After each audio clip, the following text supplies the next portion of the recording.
past 12 na. Ah. Ng konti. Ganun po. Kumain ng tanghali. Nag-aalauna na. Aha. Oh, at tapos, nag-open ako ng ito, yung radyo nyo. Po. Wala namang sound. Kaya nga nag-anak ko. Okay na po, Tem. Okay na po tayo. Oh, ito, Wala. tumawag si tatari ko, siguro. Okay. Oo. Ito na, meron ng sound. Meron na po, ate. Ayan, si Manay Puring po ang isa sa avid listeners ng Pinoy FM Radio Tokyo. Manay Puring, bati ka po muna sa ating mga listeners, mga taga Bicol. Maray na hapon po sa inyong mga taga Bicol. Kumusta po kamo? Ayan. Magandang araw sa mga taga Bicol po. Manay Puring, ano naman po ang masasabi mo sa nakaraang Philippine Festival? Ikaw ba'y nag-enjoy? Sus Maria, napakasaya at ang ganda-ganda ng panahon. Yes, totoo ka po dyan. Masayang lahat. Yeah. Maraming tao. Nag-enjoy ka po ba? Pagkain. Napakahabang pila. Ay, totoo ka dyan. Ikaw ba'y Apa? Nakapilang haba. Ikaw ba'y nagkaroon ng picture sa mga ating mga artista o kaya kay ating... Hindi na po ako nagano sa mga artista. Hindi na ako pumunta doon mag-take ng text artista. Sila na. Ganun Kaya po. ko na sila doon. Sawa ka na ba? Pila. Nagsawa ka na, ha? Oo, nagsawa na. But anyway, thank you so much at pinaunlakan mo yung aming imbitasyon dito sa Pinoy FM Radio, no? Kami po yung nagagalak na sa pagsubaybay nyo palagi sa aming programa. Palagi. Yeah, alam. Mahal ko ang Pinoy. Yes. Yung mga, ayan, yung pang-umaga yung DCRH, yung palita sa Pinas. Oo, di ba? Actually, napakaano po yun kasi syempre, Every day. oo, totoo po yan. Fresh na balita. Pinapakinggan ko kayo lahat. Ayan, ayan po, narinig po ninyo mga kababayan, ano po, yung... At gustong-gusto ko na yung programa may ano ba yan? Kung sa Pilipinas labing Leo Sele. Manay Puring, baka meron kang ibahagi na letter mo. Hindi po yung malungkot, kundi yung isang buhay na magbigay aral, inspirasyon sa ating mga kababayan. Alam ko pong ay hindi na rin po mabilang ang taon mo sa abroad or kaya ay baka half of your life or more than half of your life ay dito na sa abroad. So yung mga nagbibigay inspirasyon sa mga mag-uumpisa pa lang na mag-abroad, di ba? Oo. Oo, antabayanan natin yung yung istorya ni Manay Puring, kung paano na-inspire, kung ano yung mga successful, yung mga Ay, Diyos ko. yung mga pagsubok, di ba, na nalampasan mo, na ngayon ay happy living na happy marriage, di ba? Yung mga ganun ba na kapupulutan ng mga baguhan pa lang sa mga na mag-a-abroad or iisipin ko yan next time. Pag-iisipan ko. Yes, we are very very glad na yes na umuo ka na. So kailangan po natin kasi yung mga inspirasyon sa mga di ba? Lalo na po yung mga newly wedding or kaya nag-i-start pa lang na bumuo ng pamilya or kaya yung may mga maraming pagsubok kung paano nila lulusutan yung mga pagsubok na yun. Of course, saan natin makukuha yon ng mga advice na yun sa mga kagaya mong veterano na, di ba? Or kaya yun kumbaga pabalik na sa mga experience na yun, di ba? Yung sa mga mag-uumpisa pa lang. Maraming salamat naman at nakikinig sa aming So, or minsan, punta ka dito sa aming home studio para live nilang makita yung May fan. Kaso, ewan ko lang. Pag Sabado kasi may trabaho ako ganun po. Oo. Siguro yung mga sunod na taon kasi yung kiyako ko bago maging up to Friday nila. That's good. So, pwede ka rin makasama tayo ng regular dahil kailangan namin isang kagaya mo na maraming experience dito sa Japan. Although nandito tayo sa Japan, of course, ang kailangan natin is yung may babahagi natin sa mga OFW na kagaya natin sa amang sulok ng mundo, di ba? Ayan po.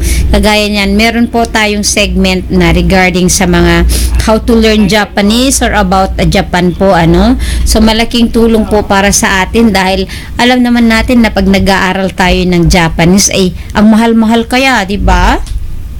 Oo. Ay, ko yung ano ko dito, yung study lang, yung dictionary. Yeah.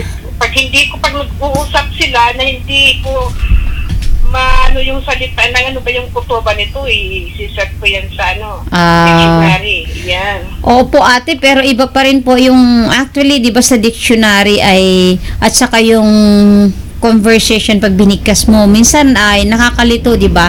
Dahil lahat na yung merong halimbawa, arigato gozaimasu, yung may silent yu yun, or yung arigato gozaimashita, yung mga ganun, di ba? Okay. Nakakalito yun minsan, di ba? So, ituturo natin yung how to pronounce, on how to use this words, o di ba, kung saan natin pwedeng i-apply dahil alam naman natin na merong ginagamit na mga words na panglalaki lang, di ba, na hindi gamitin ng mga babae, di ba? Oo, depende sa kausap. Yes, so minsan din po depende sa kausap. yeah, meron po yung level ng ano mo, ng kung sino yung bata or ka-level mo or yung senpai kung tawagin yung nakakatanda sa iyo o yung mga elite ba or yung mga talagang yung mga ganun ba, 'di ba? Yun lang nakakalito dito, 'di ba? Iba-iba yung gagamitin mo. Meron yung sinasabing tenin na kotoba, 'di ba? The right words, 'di ba? Yung mga ganun.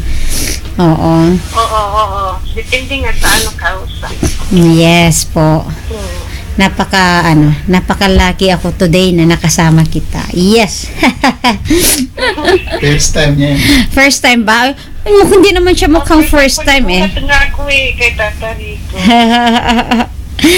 But anyway, matanong lang kita, Manay Puring. Ilang taon ka na po dito sa Japan na naninirahan? Ano na ako? 23. Wow. And how do you like Japan naman po as your second home?